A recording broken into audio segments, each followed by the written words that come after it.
নমস্কাৰ। কথনৰ এক বিশেষ অনুষ্ঠানলৈ আপোনালোকক আদৰণি জনাইছো। আৰু আজি মোৰ এই অনুষ্ঠানৰ অতিথি হৈছে গুৱাহাটী উচ্চ ন্যায়ালয়ৰ জ্যেষ্ঠ অধিবক্তা শান্তনু বৰঠাকুৰ আৰু গুৱাহাটী উচ্চ ন্যায়ালয়ৰ অন্য এগৰাকী অধিবক্তা অমন ৱাদুদ। আৰু আজি আমি এই বিষয়টো আলোচনা কৰিব ওলাইছো। আজি যিটো বিষয় আমি আলোচনা কৰিব ওলাইছো সেইটো হৈছে, আপোনালোকে গম পাইছে যে অসম বিধানসভাত ইউনিফৰ্ম চিভিল কোড, সেই আইন তেওঁলোকে এখন আইন আনিছে, এখন গৃহীত হৈছে। গতিকে এই সন্দৰ্ভত এই দুগৰাকী বিশিষ্ট ব্যক্তিৰ আমি প্ৰতিক্ৰিয়া জানিব বিচাৰিছো আৰু ইয়াৰ প্ৰভাৱ কি ধৰণৰ হ'ব পাৰে আমাৰ অসমৰ সমাজ জীৱনত, সেই সন্দৰ্ভত আমি আজি আলোচনা কৰিম। মই প্ৰথমতে অমন ৱাদুদৰ পৰাই মই এটা কথা জানিব বিচাৰিছো। মই পিছত শান্তনু বৰঠাকুৰৰ ওচৰলৈ যাম। অমন ৱাদুদ, আপুনি এই যিখন বিল আজি গৃহীত হ'ল অসম বিধানসভাত, খুব চমুকে আপুনি এই বিলখনৰ বিষয়ে তাৰ সাৰাংশটো আপুনি যদি কৈ দিয়ে তেতিয়াহ'লে আমাৰ দৰ্শকৰ কাৰণে অলপ সুবিধা হ'ব গোটেই বিষয়টো বুজাৰ কাৰণে। এই যি ইউচিচি চৰকাৰে আনিছে uniform civil code, so' basically যিটো ষ্টেটমেণ্ট লিখা আছে, মানে কিহৰ কাৰণে আনিছে, object of statement and reason, তাত বেচিকেলি লিখা আছে যে inheritance, marriage, divorce, live in relationship, এইবোৰক ৰেগুলেট কৰাৰ কাৰণে এটা ইউনিফৰ্ম ল সবৰ কাৰণে একে ধৰণৰ এপ্লিকেবল হোৱাৰ কাৰণে এটা ল, যিটো নেকি ইউচিচি, আৰু কৈছে যে লিভ ইন ৰিলেশ্যনশ্বিপ পৰা যদি কোনো চিলড্ৰেন হয় তেওঁলোকৰ ৰাইট দিয়াৰ কাৰণে, প্ৰপাৰ্টিছৰ মেটাৰত, ইনহেৰিটেন্স মেটাৰত ইকুৱেল শ্বেয়াৰ দিয়াৰ কাৰণে, জেণ্ডাৰ জাষ্টিছ এষ্টাব্লিছ কৰাৰ কাৰণে, আৰু কোৱা হৈছে যে ইকুৱেল জাষ্টিছ, ছ'চিয়েল জাষ্টিছ, সামাজিক ন্যায় আৰু ইকুৱালিটি, সমতা স্থাপন কৰাৰ কাৰণে এই বিলটো অনা হৈছে, যিটো নেকি আজি আই থিংক ল হৈছে। চ' ইয়াত বেছিভাগ যিটো আপোনাৰ, যদি আপুনি কয় যে ইয়াত কি কি আছে, চ' ওৱান বেচিকেলি যিটো ইণ্ডিয়ান ইনহেৰিটেন্স এক্ট, যিমান হিন্দু লজৰ, হিন্দু মেৰিজ এক্টৰ যিটো প্ৰভিজন আছে, স্পেচিয়েল মেৰিজ এক্টৰ যিটো প্ৰভিজন আছে, it is basically a collection of those laws. উত্তৰাখণ্ডত যিটো ইউচিচি আহিছিলে, হুবাহুব কিছুমান প্ৰভিজন এড কৰি পেলাই, ইমান কনচিকুৱেঞ্চিয়েল, মানে ইনকনচিকুৱেঞ্চিয়েল প্ৰভিজন হয়, বাট হুবাহুব দাঢ়ি কমা অলমষ্ট most of the provisionত প্ৰায় একে, কিছুমান ইলাষ্ট্ৰেশ্যনত ইমান এক্সাম্পল দিছে, নামবোৰো প্ৰায় একে। বেচিকেলি পলিগামি বেন হৈছে, যে কোনো বহু বিবাহ কৰিব নোৱাৰিব। ডিভোৰ্চ অনলি কোৰ্টৰ থ্ৰুৰে, যিটো এষ্টাব্লিছ ইয়াত প্ৰচিজাৰ দিয়া আছে সেই হিচাপে ডিভোৰ্চ হ'ব। মুছলমান মানুহে যেনেকৈ খোলা ডিভোৰ্চ মহিলাবোৰৰ কাৰণে আছিলে, আৰু যিবোৰ ফৰ্ম অফ ডিভোৰ্চ আছিলে সেই ডিভোৰ্চবোৰ প্ৰহিবিট কৰা হৈছে। ইকুৱেল শ্বেয়াৰ, ইছলামিক লছৰ এটা বেলেগ নিয়ম এটা আছে, মই পাছত আহিম। আগত হিন্দু মহিলাবোৰে ইকুৱেল শ্বেয়াৰ পোৱা নাছিলে, প্ৰেক্টিকেলি এতিয়াও চবেই নাপায়, কিন্তু 2005ত এমেণ্ডমেণ্ট আহিছিলে, সেই বস্তুটো চবৰতে এতিয়া প্ৰযোজ্য হ'ব। উইল, যিটো নেকি মানে আটাইতকৈ ডিষ্টাৰ্বিং বস্তু, আনফৰ্চুনেটলি আজি বিধানসভাত কোনো উঠোৱা নাই, মই পাছত এক্সপ্লেইন কৰিম, যে গোটেইখিনি প্ৰপাৰ্টি এজন মানুহে উইল কৰিব পাৰিব। Live in relationship, which is a very new addition to this bill, য'ত নেকি ৰেগুলেট কৰাৰ কাৰণে, যে কোনোবা যদি এক মাহতকৈ বেছি লিভ ইন ৰিলেশ্যনশ্বিপ কৰে তেনেহ'লে গৈ পেলাই ৰেজিষ্টাৰ কৰিব লাগিব। So these are basically, the most important provisions or glaring provisions যিটো নেকি আপোনাৰ ইছ্যু জনা হৈছে। পাছত যদি আপুনি সুধে ক'ত কি প্ৰব্লেম বা আমি কি অবজেকশ্যন কৰি আছো বা মই কি অবজেকশ্যন কৰি আছো, মই এক্সপ্লেইন কৰিবলৈ মই যত্ন কৰিম। ধন্যবাদ। এতিয়া মই শান্তনু বৰঠাকুৰৰ ওচৰলৈ আহিছো, যে এই যিখন আইন তেওঁলোকে কৰিলে, এই আইনখনৰ অমন ৱাদুদে তাৰ বিভিন্ন ধাৰাবোৰ কি মোটামুটি আমাক কৈছে। গতিকে ইয়াত প্ৰথম কথা আপোনাৰ প্ৰতিক্ৰিয়া কি, আৰু 2 নম্বৰ কথা মই সুধিম যে ইয়াত বিৰোধিতা কৰিব লগা কি কি কথা আছে, বা কিয় ইয়াত তাৰ এই বিলখনৰ ভাল বেয়া। প্ৰথম কথা প্ৰতিক্ৰিয়া, শান্তনু বৰঠাকুৰ এই সন্দৰ্ভত প্ৰতিক্ৰিয়াটো কি, আৰু ইয়াৰ ইতিবাচক আৰু নেতিবাচক দিশ কেইটা কি কি? চাওক, মই যিটো কথা বুজি পাওঁ যে সংবিধানৰ দৃষ্টিকোণৰ পৰা বা সংবিধানৰ এজন ছাত্ৰ হিচাপে মই ভাবো যে মই উমৈহতীয়া বা যি দেৱানী বিধি ইউনিফৰ্ম চিভিল কোড তাক মই একেষাৰে নস্যাৎ কৰি নিদিওঁ, মই তাৰ দৰকাৰ নাই বুলি মই নকওঁ। এইটো এটা সংবিধানৰ 44 নং অনুচ্ছেদত যেতিয়া আপোনাৰ লিখিতভাৱে আছে যে ৰাষ্ট্ৰৰ এইটো এটা উদ্দেশ্য হ'ব যে সংবিধান সকলো নাগৰিকৰ বাবে উমৈহতীয়া নাগৰিক সংহিতা এটা প্ৰয়োগ কৰিব। গতিকে সেইটো কোনোবা নহয় কোনোবা এটা সময়ত আমাৰ ভাৰতবৰ্ষৰ সমাজৰ কোনোবা এটা সময়ত হ'বই, সেইটোক আমি বাধা দি ৰাখিব নোৱাৰো, কাৰণ সেইটো এটা কনষ্টিটিউচনেল গ'ল হিচাপে তাক দিয়া হৈছে। আৰু এই কথাটো একে সময়তে সত্য যে যি সময়ত ভাৰতবৰ্ষৰ সংবিধান প্ৰণয়ন কৰা হৈছিল সেই সময়তো ভাৰতীয় সংবিধানৰ প্ৰণেতাসকলৰ অধিকাংশই, জৱাহৰলাল নেহৰুকে কওক বা আপোনাৰ বি.আৰ. আম্বেদকাৰকে কওক, মুন্সিকে কওক, এই সকলোৱে সেইটো সময়ত এখন উমৈহতীয়া নাগৰিক বিধিৰ মানে প্ৰয়োজনীয়তাৰ কথা, দেৱানী বিধিৰ প্ৰয়োজনীয়তাৰ কথা কৈছিল। এতিয়া সেইটো কথা কওঁতে আমি এইটো কথাও মনত ৰাখিব লাগিব যে দেৱানী বিধি বুলি কওঁতে বহুবোৰ বিষয় সাঙুৰি থাকে, তাৰ অধিকাংশ ক্ষেত্ৰতে ইউনিফৰ্মিটি ইতিমধ্যে আছেই। আপোনাৰ যেনে ধৰক আপোনাৰ মাটি বাৰীৰ কাজিয়া কিহে দ্বাৰা কৰিব, সেইটো হিন্দু মুছলমান খ্ৰীষ্টান বুলি কথা নাই, চিভিল প্ৰচিডিউৰ কোডৰ অধীনতে সেইটো হ'ব। গতিকে খালি 3টা বিষয় আছিল যিটো আম্বেদকাৰেও তেখেতৰ যিটো শেষ ভাষণ ছেকশ্যন 44 আৰু পূৰ্বৰ ছেকশ্যন ড্ৰাফ্ট কনষ্টিটিউচনৰ ছেকশ্যন 33টো কৈছিল যে আমি 3টা দিশত আমি ইনভেট কৰিব পৰা নাই। তেওঁ কৈছিলে যে সেই 3টা আছিল যে এইটো ইয়াত যে আপোনাৰ বিবাহ বিচ্ছেদ আৰু সম্পত্তিৰ উত্তৰাধিকাৰী। কিন্তু সকলো মানুহে, বেছিভাগ সদস্যই সংবিধান সভাৰ এইটোৰ পক্ষত থকাৰ পিছতো ইয়াক কিন্তু আপোনাৰ প্ৰয়োগ কৰা নহ'ল। ইয়াক এটা ভৱিষ্যতে কোনোবা এটা সময়ত কৰাৰ কাৰণে ৰাখি থৈ গ'ল। কিয় ৰাখি থৈ গ'ল সেইটো মই ভাবো যে সেই প্ৰশ্নটো সেইটোলৈ যোৱাটো আমাৰ জৰুৰী। আৰু মই ভাবো যে তাৰ কাৰণ আছিলে, আপুনি যদি সংবিধান সভাৰ বিতৰ্ক পঢ়ে তেতিয়াহ'লে আপুনি দেখিব যে তাত যিকেইজন মুছলমান সদস্য আছিল, বিশেষকৈ এজন নিজামুদ্দিন এনেকুৱা ধৰণৰ নামৰ, নাজিৰুদ্দিন আহমেদ, তেওঁৰ বক্তব্যত এই কথাটো কৈছিল যে কোনোবা এটা নহয় কোনোবা এটা সময়ত ইউনিফৰ্ম চিভিল কোড হ'বই। কিন্তু প্ৰথম কথাটো হ'ল যে সেইটো এতিয়া এনেকুৱা সময় আছিল যিটো সময়ত আমাৰ দেশৰ বিভাজন হৈছে, ধৰ্মৰ ভিত্তিত দেশ বিভাজন হৈছে, বহু মুছলমান মানুহ, সংখ্যালঘু মানুহ এইখন দেশত ৰৈ গৈছে, শিখসকলো আছে। গতিকে তেনেকুৱা মানুহৰ মনত কোনো ধৰণৰ শংকাৰ সৃষ্টি কৰিব নেকি যে যিটো বিশ্বাস, সেই বিশ্বাসটো অৰ্জন কৰিব পাৰিব নাই নতুনকৈ সৃষ্টি হোৱা এই দেশখনে, সেই যে বিশ্বাসটো যাতে তেওঁলোকৰ মনত হানি বিঘিনি নহয়, সেইটো কাৰণেই প্ৰধানতঃ সেইটো সময়ত এই বিলখন, এইটো ব্যৱস্থাক আপোনাৰ লগে লগে প্ৰয়োগ নকৰি ভৱিষ্যতৰ কাৰণে থৈ গ'ল।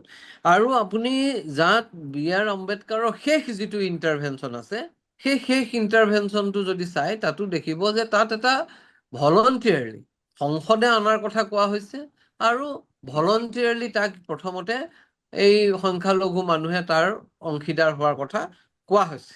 আৰু মই ভাবো যে দেশ স্বাধীনতাৰ ইমান দিনৰ পিছতো যিহেতুকে এই কামটো কৰা হোৱা নাছিল, তাৰ প্ৰথম আৰু প্ৰধান কাৰণটো আছিল যে আমাৰ ভাৰতবৰ্ষৰ ৰাষ্ট্ৰ পৰিচালনাৰ নীতিৰ ভিতৰত এটা হ'ল যে যিবিলাক মূল সিদ্ধান্ত আছে সেইবিলাকৰ ক্ষেত্ৰত এটা সহমতৰ ভিত্তিত এটা সিদ্ধান্ত লোৱা হয়, আৰু সেই সহমত এটা গঢ়ি নুঠালৈকে এনেকুৱা ধৰণৰ এটা মেজৰ গুৰুত্বপূৰ্ণ আপোনাৰ সিদ্ধান্ত লোৱা নহয়। আৰু সেইকাৰণে মই ভাবো যে এই সহমতটোৰ কথাটো আছিল কাৰণে, সহমতটো গঢ় লৈ উঠোৱা নাছিল বা সেইটো প্ৰচেষ্টা হোৱা নাছিল কাৰণে এইটো আপোনাৰ গ্ৰহণ কৰা নহ'ল। এতিয়া ঘটনাটো হ'ল যে ইউনিফৰ্ম চিভিল কোডখন যেতিয়া কৰা হ'ব, গতিকে তাত এটা সকলো মানুহৰে অংশগ্ৰহণ, ষ্টেক হোল্ডাৰৰ কথা বতৰা শুনি তাৰ পিছত তাক যদি অনা হয় তেতিয়াহ'লে আপোনাৰ কথাটো হ'ব যে তাৰ এটা সহমতৰ ভিত্তিত সকলোৱে তাক গ্ৰহণ কৰিব।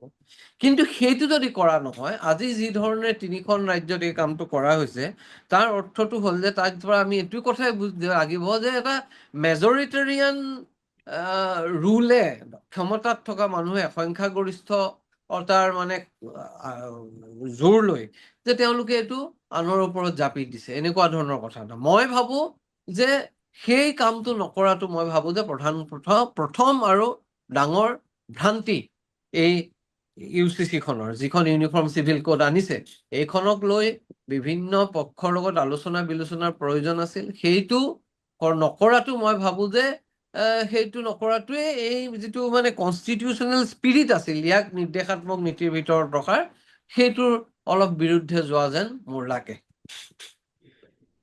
শান্তনু বৰঠাকুৰে বৰ সুন্দৰকে কথাটো ক'লে যে হয়, আমি একেখন দেশৰ নাগৰিক আৰু সেই সকলো নাগৰিকৰ কাৰণে আইন উমৈহতীয়া আইন হ'ব লাগে। কিন্তু তাৰ এই কথাটো কোৱাৰ পিছতো কিন্তু এটা থাকি যায়, আৰু সেই কিন্তুটোৰ কথাই তেখেতে অতি সুন্দৰকে সাংবিধানিক আমাৰ যিটো ইতিহাস, সংবিধানৰ বিভিন্ন সময়ত আৰু সংবিধান প্ৰণয়নৰ ক্ষেত্ৰত হোৱা ইতিহাসৰ উদাহৰণ দি অতি সুন্দৰকে কৈছে যে যিটো উদ্দেশ্যলৈ আমি যাব লাগে তাত এক ধৰণৰ কনচেনচাছ বিল্ডিঙৰ যোগেদি যোৱা উচিত, আৰু তাক ওপৰৰ পৰা জাপি দিয়া এই যিটো কথা, সেইটো হ'ব নালাগে। গতিকে এইটো এটা অত্যন্ত তাৎপৰ্যপূৰ্ণ কথা যে প্ৰথম কথা যে হয়, সকলোৰে কাৰণে আৰু একে আইন আছেই, তেখেতে কৈছে এই কেইটামান কথাত বাদ দি।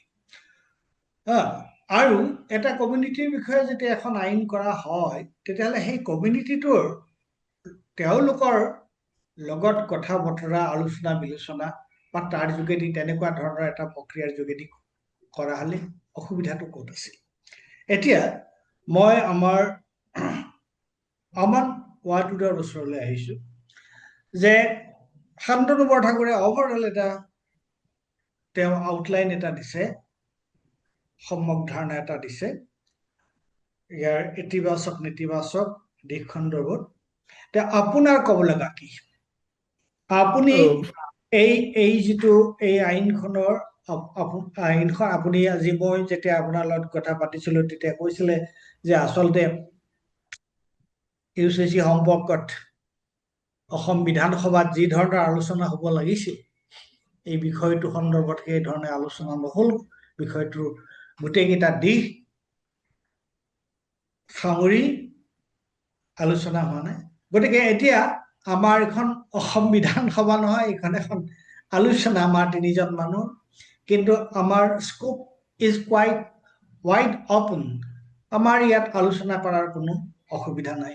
গতিকে যদি সময় থাকে, আই থিংক আমাৰ ছাৰৰ কৰবাত যাব আছে, বাট বিধানসভাই যিটো কাম কৰিব নোৱাৰিলে আমি চাগে অলপ চেষ্টা কৰিব পাৰিম মানুহক ইনফৰ্ম। নহয়, ছাৰ আমাৰ লগত থাকিব, আধা ঘণ্টা সময় তেওঁ থাকিব। He will spare half an hour. কথা দিছে। ফাৰ্ষ্ট ষ্টাৰ্ট কৰিম আমাৰ চিনিয়ৰ এডভোকেট শান্তনু বৰঠাকুৰ ডাঙৰীয়া ছাৰে যিটো কৈছে, নাজিৰুদ্দিন আহমেদ কনষ্টিটিউণ্ট এছেম্বলিৰ মেম্বাৰ আছিলে। আই থিংক আপুনি যিটো কথা ক'লে কনচেণ্টৰ কথাটো যে চবকে সামৰি কথা পাতিব লাগিছিলে, আই থিংক তেওঁ এক্সেক্টলি সেই কথাটোৱে কৈছিলে। নাজিৰুদ্দিন আহমেদৰ মই ধন্যবাদ জনাব বিচাৰিম যে ছাৰে তেওঁৰ কথাটো মেনশ্যন কৰিছে। চ' তেওঁ এটা এমেণ্ডমেণ্ট আনিছিলে কনষ্টিটিউণ্ট এছেম্বলি, আৰু মই এমেণ্ডমেণ্টটো আপোনাক পঢ়ি শুনাব বিচাৰিম। আৰু কনষ্টিটিউণ্ট এছেম্বলি তেওঁ কি কৈছিলে মই সেইটো শুনাও। তেওঁ কৈছিলে যে provided that the personal law of any community, মানে যেতিয়া আপোনাৰ তেতিয়া আৰ্টিকল 35 আছিলে, দ্য ষ্টেট শ্বেল এণ্ডেভাৰ যিটো আছিলে to secure for the citizen uniform civil code throughout the territory of India.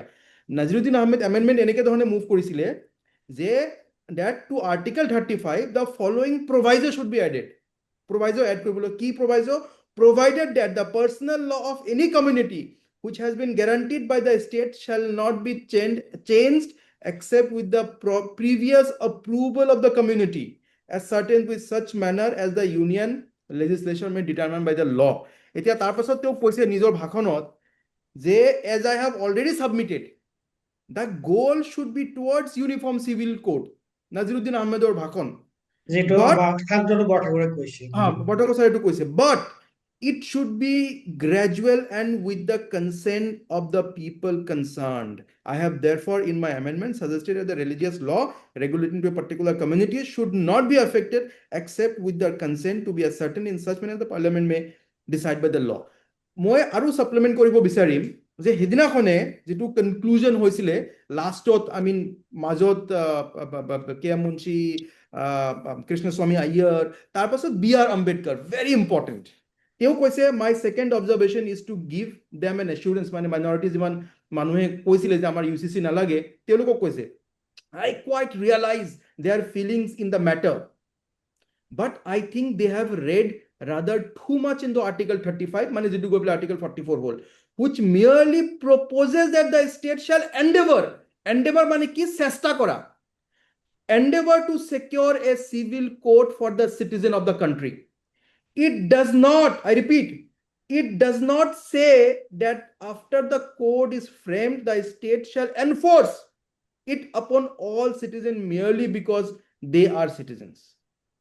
তেওঁ কৈছে যে যেটো আমি আইন আনি আছো ইউচিচিৰ কাৰণে এই আইনে কৈছে যে আমি এন্ডেভাৰ কৰিম এনফোৰ্স নকৰো he again says it is perfectly possible that the future parliament may make provision by way of making beginning that the court shall apply only to those who make declaration that they're prepared to be bound by it, so that in an initial stage the application of the court may be purely voluntary. Parliament may feel the ground by some such method. So apuni Ambedkar sahabe, of course he wanted UCC. Everyone wanted, most of the people wanted UCC. Naziruddin Ahmed wanted UCC.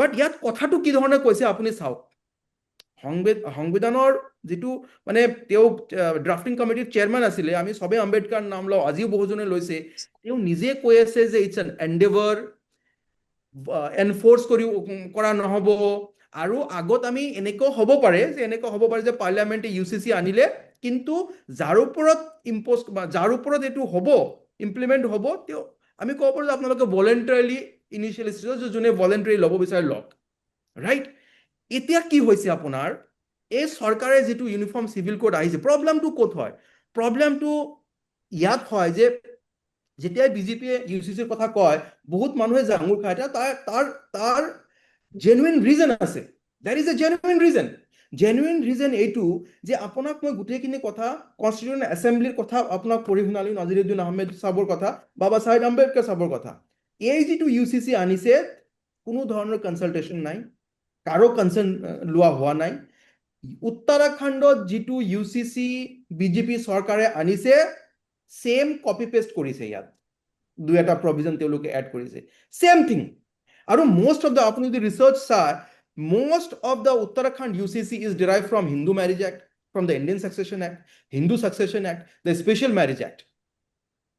ঠিক আছে if you want ki polygamy ban hobo there is a way to do it বহুত country আমাৰ সাৰে কব যে even Muslim মানুহ যদি service holder হয় তেওঁলোকে পাৰ্সোনাল ল এলাউ কৰে কিন্তু পাৰমিশন লব লাগে অথৰিটিছৰ পৰা উইদাউট পাৰমিশন বিয়া পাতিব নোৱাৰে সো ৰেগুলেট কৰিব পাৰি কুৰানিক যেটো ল হয় কুৰানে যেটো কৈছে মই আকল পঢ়ি শুনাব বিচাৰিম যে ইফ ইউ ফিয়াৰ সূৰা আন-নিসা chapter 4 verse number 3 if you fear that you cannot deal fairly with orphan girls you may marry women of your choice 2 or 3 or 4 but if you fear that you might not be able to treat them with equal fairness then only one equal fairness আপুনি সবকে যদি এটা দুটা বা তিনটা চাৰিটা বিয়া পাতিব পাৰে কিন্তু সবকে সমান হিচাপে ট্ৰিট কৰিব লাগিব হেতু সাকে পসিবল নহয় আপুনি বাৰটো চাওক কিমান ওপৰত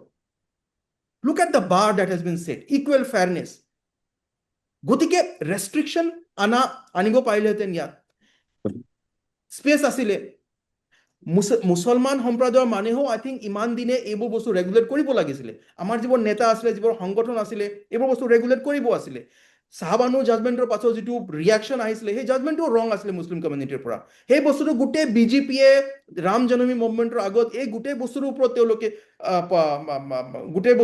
তেওঁলোকে পলিটিকেলি তেওঁলোকে মাইলেজ লৈছিলে গতিকে এই গোটেই যিটো চৰকাৰৰ যিটো প্ৰচেছ এই প্ৰচেছত যিটো বিল আনিছে তেওঁলোকে কাৰো লগত কোনো ধৰণৰ ডিছকাশ্যন কৰা নাই আৰু উত্তৰাখণ্ডতো যিবোৰ পাঁচজন এক্সপাৰ্ট কমিটি আছিলে কোনো মুছলমান মানুহ তাত নাছিলে তাৰ পাছত যদি কামিং টু দ্য টেক্সট মই এবাৰ পঢ়ি শুনাইছো মই আকৌ পঢ়ি শুনাও the state shall endeavour to secure for the citizen a uniform civil code throughout the territory of India endeavour কৰিব লাগিব ট্ৰাই কৰিব লাগিব এনফৰ্চ নহয় যিটো এই চৰকাৰে কৰিছে আৰু অলপ টেকনিকেল প্ৰব্লেম আছে যে through out the territory of India নাও মই এইটো আৰ্গিউ কৰা নাই যে ষ্টেটে বনাব নোৱাৰে অফক'ৰ্চ গুজৰাটে বনাইছে অফক'ৰ্চ উত্তৰাখণ্ডে বনাইছে আসামেও বনাব পাৰে নাই কাৰণ এইটো কনকাৰেণ্ট লিষ্টত আছে শ্বেডিউল 7ত আছে গতিকে যদি কনকাৰেণ্ট লিষ্টত থাকে both state and union can make laws but যদি একে ধৰণৰ প্ৰভিজন একে ধৰণৰ ল ইউনিয়ন চেন্ট্ৰেল গভৰ্ণমেণ্টও বনাইছে যদি ষ্টেট গভৰ্ণমেণ্টৰ লগত ক্লেশ হয় then the central law will prevail. Now, there is a 1937 Shariat Act, there is Muslim Marriage Dissolution Act, 1986 Act, যিটো বহুতখিনি water down কৰা হৈছে 2019 এই চৰকাৰে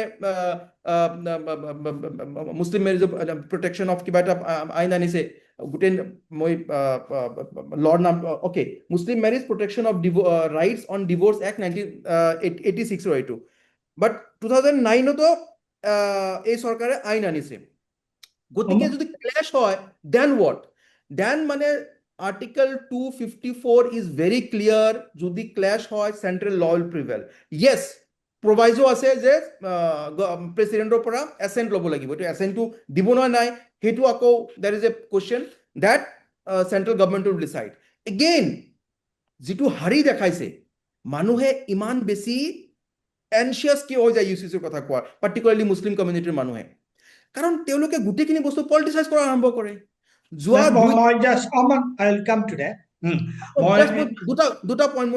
এটা পইণ্ট মই লাষ্ট পইণ্টটো মই আপোনাক কৈ লওঁ 21st ল কমিশ্যন ৰিপৰ্ট 2018ত এই চৰকাৰৰ আণ্ডাৰত জাষ্টিছ বি আৰ চৌহানে আনিছিলে তাত কেটেগৰিকেলি কৈছে uniform civil code which is neither necessary nor desirable at this stage.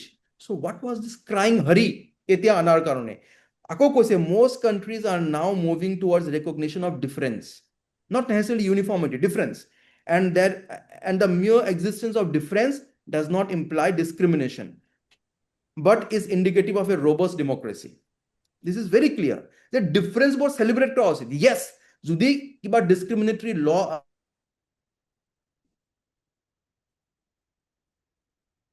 hello শুনা নাই মই তোমাৰ কথা যে UCC why it should have been there in the manifesto আৰু UCC লৈ পেলাই আজিলৈকে কি পলিটিক্স কৰিছে বিজেপি চৰকাৰ আমি নাজানো নেকি যেতিয়া গোটেই হেল্ল' অমন হেল্ল' কৰিম where is সামাজিক ন্যায় আপুনি বসুন্ধৰাত আপুনি কেইজন মুছলমান মানুহক আপুনি মই আহি আছো মই প্ৰশ্নটোলৈ এতিয়া অমনে যিবোৰ প্ৰশ্ন ইয়াত উত্থাপন কৰিছে মই বস্তুটো মই নিজেও বুজিবৰ কাৰণে চেষ্টা কৰিছো আৰু তাৰ যিবোৰ ডিটেইল যিবোৰ প্ৰভিজন আছে সেইবোৰ সবিশেষ আলোচনা কৰাৰ কাৰণে হয়তো আমাৰ ইমান সময় নহব কিন্তু এটা কথা অতি স্পষ্টভাৱে ওলাই আহিছে যে uniform civil code is desirable কিন্তু তাত যিটো কনসেনসাসৰ কথা যিটো আছে কনস্টিটিউশন বিল্ডাৰ বিলাকে তেওঁলোকে আম্বেদকাৰে বা নজিমুদ্দিনে যিটো কথা কৈছিল যে কমিউনিটিটোৰ তেওঁলোকৰ কাৰণ ইয়াৰ মূল কথাটো হৈছে যে ধৰ্মৰ প্ৰশ্নটো আহিছে আৰু ধৰ্মৰ লগত সংস্কৃতিৰ কথাটো সাংঘাতিক ধৰণে জড়িত হৈ আছে যিটো অবালে কৈছে যে actually the latest trend is celebration of differences প্ৰশ্নটো হৈছে যে ইয়াৰ উদ্দেশ্যটো মই আৰম্ভণিতে যিটো উদ্দেশ্যটো সম্পৰ্কত হয়তো কাৰো কোনো আপত্তি থাকিব লগা কথা নহয় এটা পৰ্যায়ক্ৰমে কিন্তু যিটো প্ৰক্ৰিয়াৰে যিটো উদ্দেশ্যৰে কৰা হৈছে তাত আমি ৰাজনীতিৰ গুণ পাইছোনে নাই পোৱা, এই সন্দৰ্ভত মই শান্তনু বৰঠাকুৰৰ মতামতটো জানিব বিচাৰিছো। চক বিশেষকে অমনে যিখিনি কথা ক'লে তাৰ পিছত চক এটা কথাততো কোনো সন্দেহ নাই যে বিজেপি চৰকাৰ বা বিজেপি শাসনত অহাৰ পিছত যি সিদ্ধান্ত লৈছে সেই সকলোবোৰ সিদ্ধান্তৰ আঁৰতেই এক ধৰণৰ ৰাজনীতি সদায় জড়িত হৈ আছেই। ৰাজনীতিৰ ঊৰ্ধ্বত যদি হ'লহেঁতেন তেতিয়াহ'লে তেওঁলোকে যিটো কাম কৰিলেহেঁতেন যে সকলোকে বিশ্বাস আৰু আস্থাত লৈ এখন UCC বলবৎ কৰাৰ কাৰণে চেষ্টা কৰিলে। এতিয়া আপুনি এটা কথা চাব যে প্ৰথম কথাটো হ'ল যেতিয়া সংসদে কৈছিলে যে সমগ্ৰ দেশৰ বাবে এখন নাগৰিকৰ বাবে এখন উমৈহতীয়া নাগৰিক বিধি, সেইটো কৰিবলৈ যাওঁতে তেওঁলোকে জনজাতীয় মানুহখিনিকনো কিয় বাদ দি থৈ গ'ল? ঠিকে আছে, জনজাতীয় মানুহখিনিক বাদ দি থৈ যাব পাৰে, কিন্তু ঘটনাটো হ'ল যে বাদ দি থৈ গ'ল মানে আপোনাৰ যে যেতিয়া ইউনিফৰ্ম চিভিল কোডৰ কথা সংবিধানত কোৱা হৈছে দেশৰ সকলো নাগৰিকৰ কাৰণে কোৱা হৈছে, অৰ্থাৎ সকলো নাগৰিক যেতিয়া প্ৰস্তুত হ'ব তেতিয়া এইটো গণা হ'ব। জনজাতীয় মানুহখিনিৰ লগতো কথা পাতিব লাগিছিল, বাকীসকলৰ লগতো কথা পাতিব লাগিছিল, ডেলিবাৰেশ্যনৰ প্ৰয়োজন আছিল। এতিয়া আপুনি 2 নম্বৰ কথাটো চাব যে যেতিয়া এখন UCCৰ কথা কোৱা হ'ব তেতিয়াহ'লে কথাটো হ'ব যে সকলোৰে ভালবিলাক লৈ পেলাই সকলো ধৰ্মৰে পাৰ্চনেল লৰ যিবিলাক ভাল আছে এই 3টা বিষয়ৰ ওপৰত উত্তৰাধিকাৰ, আপোনাৰ বিবাহ বিচ্ছেদৰ ক্ষেত্ৰত সেইটোক লৈ পেলাই কৰা হ'ব। এতিয়া বিবাহ বিচ্ছেদটোকে মই আপোনাক এটা কথা কৈছো যে আমাৰ হিন্দু ধৰ্ম মতে বিবাহ হ'ল চেক্ৰামেণ্ট। ই মানে এনেকুৱা যে গোটেই জনমে এই দুজনেই থাকিব বাৰম্বাৰ, আৰু বাকী ধৰ্মত মুছলমান বা খ্ৰীষ্টানত ইটছ এ কন্ট্ৰেক্ট। এতিয়া ঘটনাটো হ'ল সেইকাৰণে হিন্দু মেৰেজ এক্টৰ আণ্ডাৰত যেতিয়া আপোনাৰ ডিভোৰ্চৰ প্ৰশ্নটো আহিব তেতিয়াহ'লে তাক আপোনাৰ যিমান পাৰে বিয়াখন মানে ৰখাৰ কাৰণে চেষ্টা কৰা হ'ল, ধৰি ৰাখিবলৈ চেষ্টা কৰে। সেইকাৰণে ইৰিট্ৰিভেবল ব্ৰেকডাউন অফ মেৰেজ এইটো যদি হয়ও তেতিয়াহ'লেও সেইখন বিয়া ভাঙিব নোৱাৰে, সেইটো গ্ৰাউণ্ড হ'ব নোৱাৰে ডিভোৰ্চ দিয়া, কাৰণ বিয়া ভাঙিবই নোৱাৰে আমাৰ হিন্দু ধৰ্মৰ মতে। গতিকে আপোনাৰ কিন্তু বাকী 2টা ধৰ্মৰ ক্ষেত্ৰত সেই কথাটো নহয়, যিহেতুকে কন্ট্ৰেক্ট, দুজন মানুহ কন্ট্ৰেক্টত হেৰি হৈছে, গতিকে সেই তেওঁলোকৰ ওপৰত হ'ব। এতিয়া আপুনি কোনটো ল'ব? ইয়াত যেতিয়া ইনকৰ্পৰেট কৰিব যে ডিভোৰ্চৰ এটা গ্ৰাউণ্ড হিচাপে কোনটোক কৰিব? এতিয়া ঘটনাটো হ'ল যে সেইকাৰণে যে এই গোটেই কথাটোৱে মানুহৰ মনত যিটো সন্দেহ সৃষ্টি কৰিছে যে তেওঁলোকে কিয় এইটো কৰিব খুজিছে, আৰু তাৰ লগে লগে এটা কমিউনিটিটোক ষ্টিগমেটাইজ কৰাৰ এটা প্ৰচেষ্টা চলিছে। এওঁলোকে 4জনী আনে, 4জনী বিয়া পাতে, মাইকী মানুহক একো নিদিয়ে, সম্পত্তি নিদিয়ে, অৰ্থাৎ কোনো ইনফৰ্ম ডিবেট নাই। ইনফৰ্ম ডিবেট নোহোৱাকে আপুনি যদি বিধানসভাটো বা বাহিৰত যিবিলাক ডিছকাশ্যন চলি আছে সেইটো চাই দেখিব কেনেকুৱা যে এওঁলোকে 4জনী মানুহ বিয়া পাতে, এওঁলোকে অমুক কৰে, পাতে, সেইবিলাকৰ সংস্কাৰৰ প্ৰয়োজন আছে, মই নাই, বহু সংখ্যকে তেনেকুৱা ধৰণৰ কৰে, কিন্তু ঘটনাটো হ'ল যে সেইটো কৰিবলৈ যাওঁতে কমিউনিটিটোক ষ্টিগমেটাইজ কৰি দিয়া হৈছে। ষ্টিগমেটাইজ কৰা হৈছে কিয়? যে তেওঁলোকৰ যিটো ৰাজনীতি সেই ৰাজনীতিটো কৰি থাকিবলৈ তেতিয়া সুবিধা হয়। অৰ্থাৎ তেওঁলোকে UCCটোক অন্য বকিবোৰ মানে পলিচি ডিচিশ্যনৰ দৰে এটা ৰাজনৈতিক অস্ত্ৰ হিচাপে ব্যৱহাৰ কৰিছে, তাৰ বাদে বেলেগ কথা একো নাই। সেইকাৰণে মই ভাবো আপুনি যিটো প্ৰশ্ন কৰিছে তাৰ মোৰ উত্তৰটো হ'ব যে হয়, এইটো একেবাৰে সম্পূৰ্ণভাৱে ৰাজনৈতিক উদ্দেশ্যতে ব্যৱহাৰ কৰা হৈছে।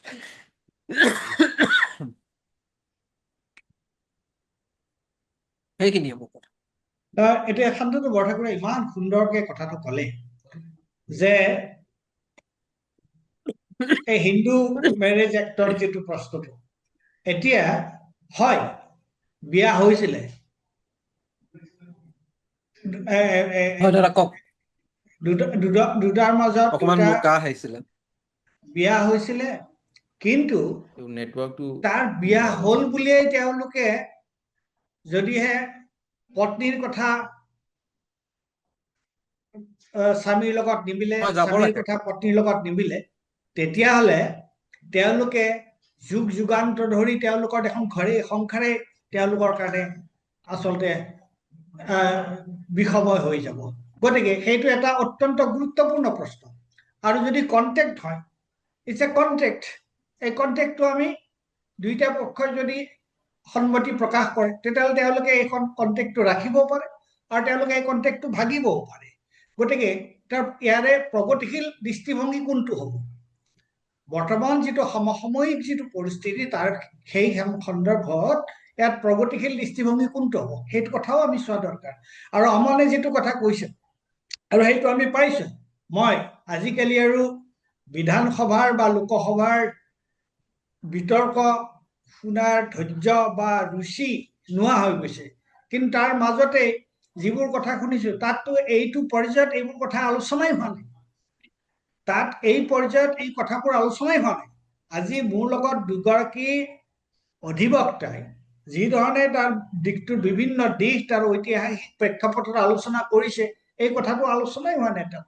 গতিকে এইটো হৈছে আমাৰ আটাইতকৈ ডাঙৰ বিড়ম্বনা। আৰু তেওঁলোকে আৰু তোমাৰ যদি ইউনিফৰ্ম যদি হ'ব লাগে তেতিয়াহ'লে সকলোৰ লগতে কথাটো আলোচনা হওক।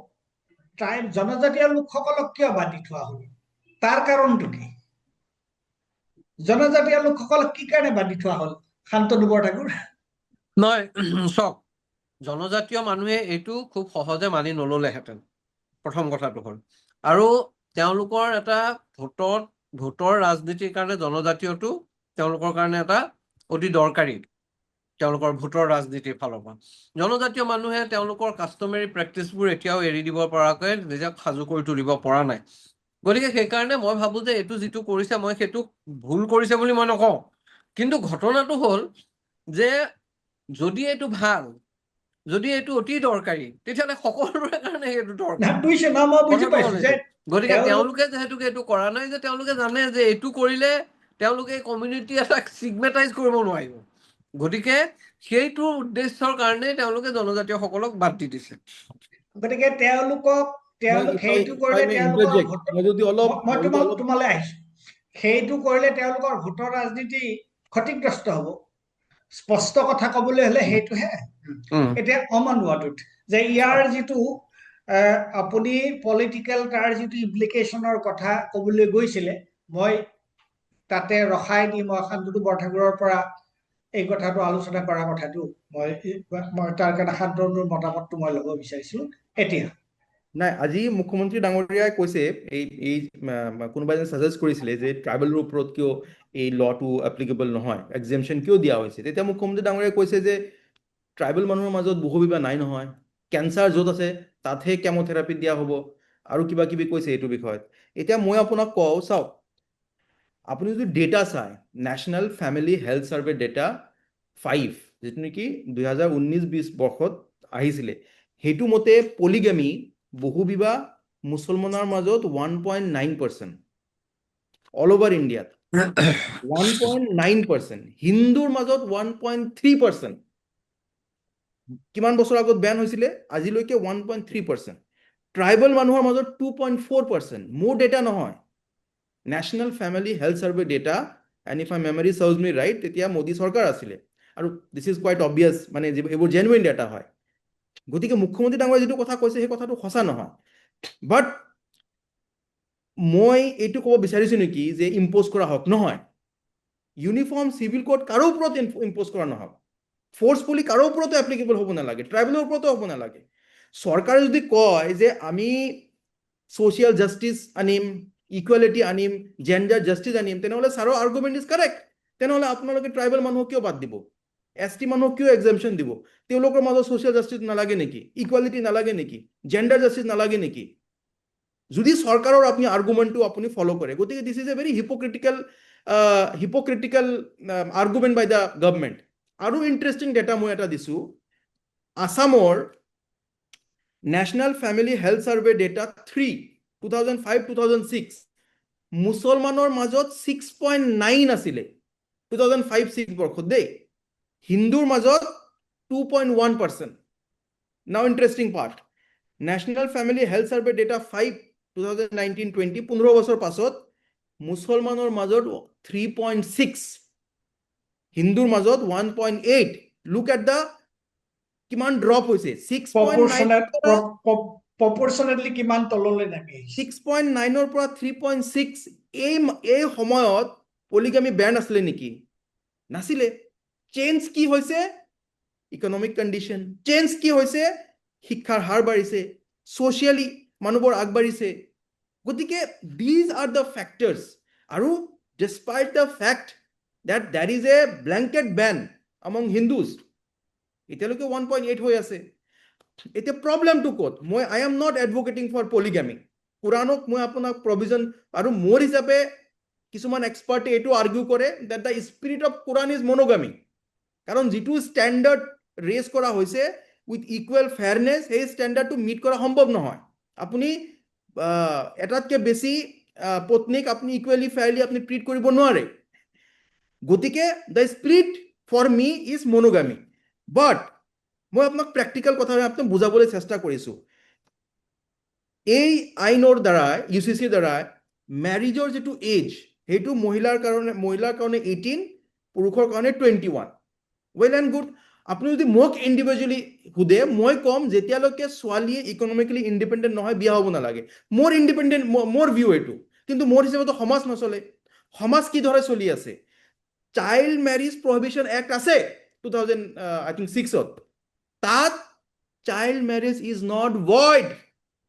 চাইল্ড মেৰিজ হ'লে এইটো মানে নাকচ হৈ নাযায়। It is voidable. Void ab ইনিচিয়েল নহয়, একদম ইলিগেল নহয়। ভইডেবল যদি মেজৰ হোৱাৰ পাছত 2 বছৰৰ ভিতৰত তেওঁলোকে ভাবে, আইদাৰ অফ দ্য স্পজ ভাবে যে মই এই বিবাহটো মই কেনচেল কৰিব পাৰে। ইটছ ভইডেবল। এতিয়া ভেৰি প্ৰেক্টিকেলি আপুনি বস্তুটো বুজিবলৈ চেষ্টা কৰক। Correct me if I am ৰং। এজন মাইনৰক 18 বছৰৰ তলত ছোৱালী এজনী বিয়া হ'ল, মেৰিজটো ভেলিড নহয়। It's an invalid marriage. হাজবেণ্ডে যদি থৈ গুচি যায় যে ঠিক আছে এই প্ৰভিজনটো হেয়াৰ কৰিলে, মুছলিম মেৰিজত কি আছিলে? ইউল হেভ মানে তালাক দিব লাগিব তাৰ পাছতহে। এতিয়া যদি কয় ভেলিডে নহয় marriage, I will deprive you of your right. Right? Socially কৰিব পাৰিব তেনেহ'লে, কাৰণ ইয়াত তালাকো বেন হৈ গৈছে, এতিয়া তালাকো নাই। গতিকে যদি মাইনৰক বিয়া হয় তেনেহ'লে সেই মহিলাৰ লগত জেণ্ডাৰ জাষ্টিছ হ'ব নেকি? That is my question. তাৰ পাছত যিটো তালাকৰ যিটো ব্যৱস্থা মুছলমানৰ মাজত খোলা আছিলে, মহিলাই তালাক দিব পাৰিছে। এতিয়া গাঁৱৰ এগৰাকী মহিলা কোৰ্টৰ থ্ৰুৰে তালাক দিয়াটো কিমান দূৰ তেওঁৰ কাৰণে সম্ভৱ হ'ব? That is my question. কিমান দূৰ পচিবল হ'ব? গতিকে এই গোটেই বস্তুবোৰ আই থিংক ডিছকাছ কৰাৰ বহুত দৰকাৰ আছিলে। আৰু ভেৰি ইম্পৰ্টেণ্ট পইণ্ট, যিটো নেকি চৰকাৰে কৈ আছে যে পুৰুষ মহিলাই সমান সমান প্ৰপাৰ্টি পাব। মুছলমানৰ এইটো 2005তে হিন্দু মেৰিজ এক্টত আনিছিলে 2005ত। তাৰ আগত নাছিলে কিন্তু equal share of the property. ইয়াত মুছলিম মহিলাবোৰে 1/3 পায়। That's only from the one source. As a wife পাব, as a daughter পাব, বিয়াৰ সময়ত মেহেৰ পায়। The important thing is that ইয়াত যিটো চৰকাৰে কৈ আছে, অলৰেডি আই থিংক জমিয়তে গুজৰাটৰ এই প্ৰভিজনটো চেলেঞ্জ কৰিছে এই কাৰণেই যে এইটো এক্টত ছেকশ্যন 67ত কোৱা হৈছে যে এজন মানুহে প্ৰপাৰ্টিখিনি উইলত দি দিব পাৰিব। গোটেইখিনি প্ৰপাৰ্টি, গোটেইখিনি মানে গোটেইখিনি শব্দটো লিখা নাই, বাট প্ৰপাৰ্টিখিনি উইলত, ৰেষ্ট্ৰিকশ্যন নাই। মুছলিম পাৰ্চনেল লত ৰেষ্ট্ৰিকশ্যন আছে যে কোনো মানুহে 1/3তকৈ বেছি প্ৰপাৰ্টি উইলত কৰিবই নোৱাৰে। চ' ধৰক বাপেকে ভাবিলে যে মই ছোৱালীক বিয়া দি দিছোঁ, গুচি গৈছে, মই তেওঁলোকক প্ৰপাৰ্টি নিদিওঁ, সেইটো বাপেকে কৰিব নোৱাৰিব মুছলিম পাৰ্চনেল ল মতে। এতিয়া কৰিব পাৰিব। এতিয়া আপুনি সেই ফ্লাড গেটটো আপুনি খোলা কৰি দিলে, then what happened? Where is the gender justice? Tell me. ইয়াৰ ওপৰত আপোনাৰ কিছুদিন আগত মই আপোনাক পঢ়ি শুনাইছো যে সুপ্ৰিম কোৰ্টত 1937ৰ just one minute শৰিয়াত ল চেলেঞ্জ কৰিবলৈ এটা পিটিশন হৈছিলে। সুপ্ৰিম কোৰ্টে কি কৈছে? সুপ্ৰিম কোৰ্টে কৈছে যে the chief justice Justice Suryakant remarked, in our over anxiety for reforms we may end up depriving them and they might end up getting less than what they are already getting. This is what the Supreme Court says. আজি বহুত supreme কোৰ্টৰ উদ্ধৃতি মুখ্যমন্ত্ৰী ডাঙৰীয়াই দিছে। এই কথাটো ক'ব লাগিছিলে যে উইলত গোটেইখিনি প্ৰপাৰ্টি বেকুইট কৰিব পাৰিব এতিয়া। এবছলিউট টেষ্টিমেণ্টাৰী ৰাইট আছে UCC আসাম মতে, UCC উত্তৰাখণ্ড মতে। আপুনি কিয় কথা নাপাতিলে? This is a very positive aspect of Muslim personal law. এইটোতো আনিব লাগিছিলে তেনেহ'লে। সেই এইটো বস্তু আমাৰ ফেইল হৈছে। যদি ডিবেট এণ্ড ডিছকাশ্যন হ'লেহেঁতেন কিজানি এইবোৰ বস্তু আহিলেহেঁতেন। মই যিটো দেখিছো এতিয়া যে আচলতে এছেম্বলিত বিধানসভাতো আলোচনা নহ'ল, কিন্তু আমাৰ ইয়াত তুমি অমান ৱাৰ্ডতে বিভিন্ন তাৰ এছপেক্ট ইয়ালৈ আনিছে, আৰু এইবোৰ হয়তো আৰু বহল আলোচনাৰ বহলকে এই বিষয়বোৰৰ ব্যাখ্যা আলোচনাৰ প্ৰয়োজন আছে। কিন্তু আমিতো এই ডিছকাশ্যনটো, এই আলোচনাটো সামৰণি মাৰিবও লাগিব, আৰু শান্তনু বৰঠাকুৰৰো এটা আৰ্জেঞ্চি আছে। গতিকে আমি মোটামুটি বিষয়টো বুজি পাইছো যে ইয়াৰ পাৰ্চনেল লৰ, বিভিন্ন কমিউনিটি লৰ তাৰ এটা পটভূমি এটা আছে, আৰু সেই পটভূমিটো তৎক্ষণাৎ আমি জোৰ জবৰদস্তি আমি সেইটো নোহোৱা কৰি দিব নোৱাৰো। গতিকে আৰু এওঁলোকে এই যিখন আইন আনিছে, এওঁলোকৰ আইনখন মূলতঃ ৰাজনৈতিকভাৱে উদ্দেশ্য প্ৰণোদিত। গতিকে তাত বোধহয় আমাৰ কাৰো দ্বিমত নাই। এতিয়া শেষত সামৰণিত মই শান্তনু বৰঠাকুৰক 2 মিনিট গোটেই বিষয়টো সামৰি চাম আপ কৰিবলৈ অনুৰোধ জনাইছো।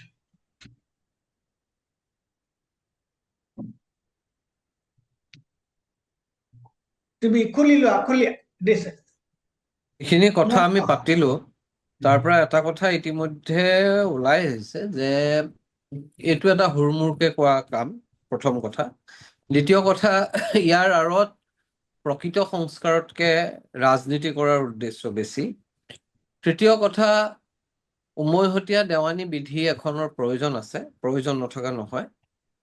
এখন আধুনিক লিবাৰেল উদাৰ গণতান্ত্ৰিক ৰাষ্ট্ৰ এখনত চিভিল লটো, দেৱানী বিধিবিলাকো আপোনাৰ উমৈহতীয়া হোৱা আৰু আধুনিক আৰু হোৱাটোৰ প্ৰয়োজন আছে, সেইটো লৈ কোনো সন্দেহ নাই। কিন্তু ঘটনাটো হ'ল যে আপোনাৰ সেই কামটো কৰিবলৈ যাওঁতে সকলো পক্ষক আস্থা আৰু বিশ্বাসত লৈ, সকলোৰে যিবিলাক পাৰ্চনেল ল বিলাকৰ ভাল বেয়া আছে, এইবিলাক লৈ এই বিশেষকে বিবাহ বিচ্ছেদ আৰু উত্তৰাধিকাৰ, এই তিনিটা বিষয়ত গুৰুত্ব দি উমৈহতীয়া দেৱানী বিধি সংসদে এটা প্ৰয়োগ কৰাৰ, সংসদে মানে আপোনাৰ প্ৰণয়ন কৰাৰ হয়তো প্ৰয়োজন আছিল। আৰু মই এই ধৰণেৰে বিক্ষিপ্তভাৱে এইখন ৰাজ্যত আনিছে, সেইখন ৰাজ্যত অনা নাই, সেই কথাটো মই ভাবো যে সেই ধৰণেৰে গোটেই বিষয়টোক চোৱা উচিত নহয়। যদি সঁচাকেই এইটোৰ প্ৰয়োজন আছিল, তেতিয়াহ'লে সমগ্ৰ দেশৰ বাবে প্ৰয়োজন আছিল, সকলোৰে বাবে প্ৰয়োজন আছিল, আৰু সেইটো সংসদে সেই কামটো কৰাটো জৰুৰী আছে। মই ভাবো যে এইখিনিয়ে মানে মূলতঃ আমাৰ আলোচনাৰ পৰা আমি যিটো উলিয়াই আনিব পাৰো এইকেইটা কথা। এক মিনিটত চাওক, সামৰণি মাৰাৰ আগতে মই এইটো ক'ব বিচাৰিম যে যিহেতু বেছিভাগ UCCৰ বেছিভাগ বস্তু ডেৰাইভ কৰা হৈছে Hindu marriage act, Indian succession act, Hindu succession act, special marriage act, গতিকে অলৰেডি হিন্দু পপুলেশ্যনে এইবোৰ বস্তু ফ'ল' কৰি আছিলে। আপুনি মানে এই গোটেই মানে যিটো এনফৰ্চমেণ্টৰ যিটো প্ৰক্ৰিয়া, এইটো হ'ল ক্ৰিমিনেলাইজেশ্যন। আপুনি এইটো নকৰিব, ইমান পেনাল্টি, এইটো নকৰি, এইটো আপুনি ভাইলেট কৰিব, ইমান দিন জেল, এইটো কৰিব, ইমান দিন জেল।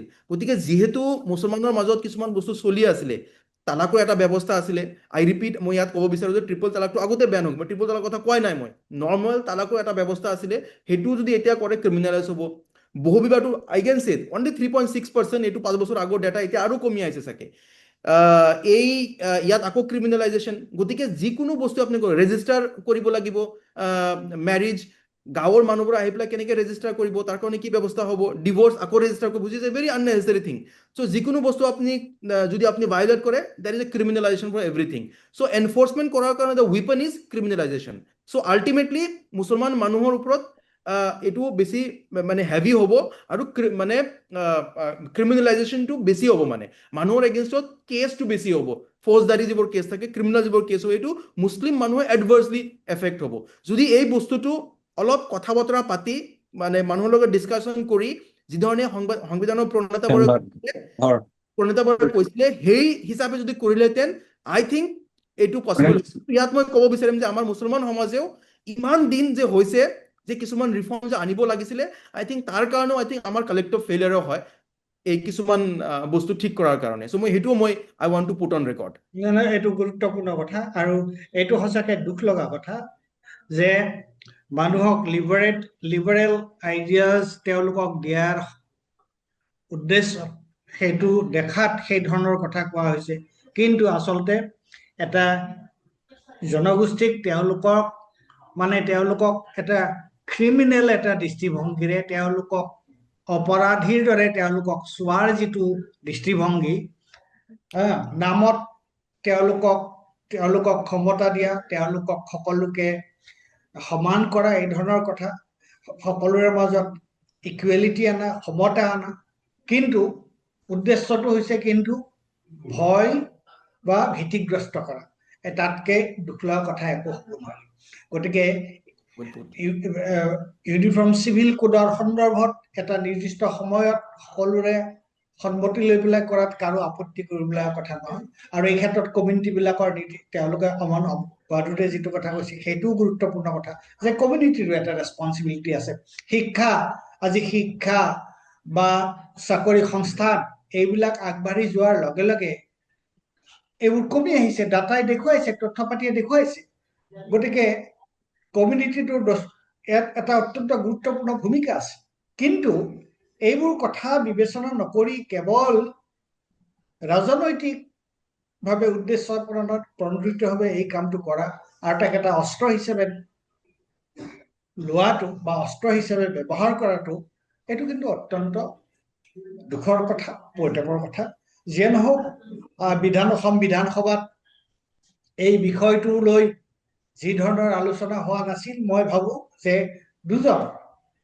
দুজন বিশিষ্ট অধিবক্তা উচ্চ ন্যায়ালয়ৰ, গুৱাহাটী উচ্চ ন্যায়ালয়ৰ, তেওঁলোকে আমাক এই গোটেই বিষয়টোৰ বিভিন্ন দিশ ধুনীয়াকে আমাৰ আগত ফহিয়াই দেখুৱালে, আৰু তাৰ কাৰণে মই ভাবো যে আমাৰ দৰ্শকসকল ইয়াৰ দ্বাৰা উপকৃত হ'ব, আৰু মই তেওঁলোক দুয়োকো আমাৰ নৰ্থ ইষ্ট নাওৰ ফালৰ পৰা ধন্যবাদ জনাইছো, আৰু আজি আলোচনা ইমানতে সামৰণি কৰিছো। ধন্যবাদ।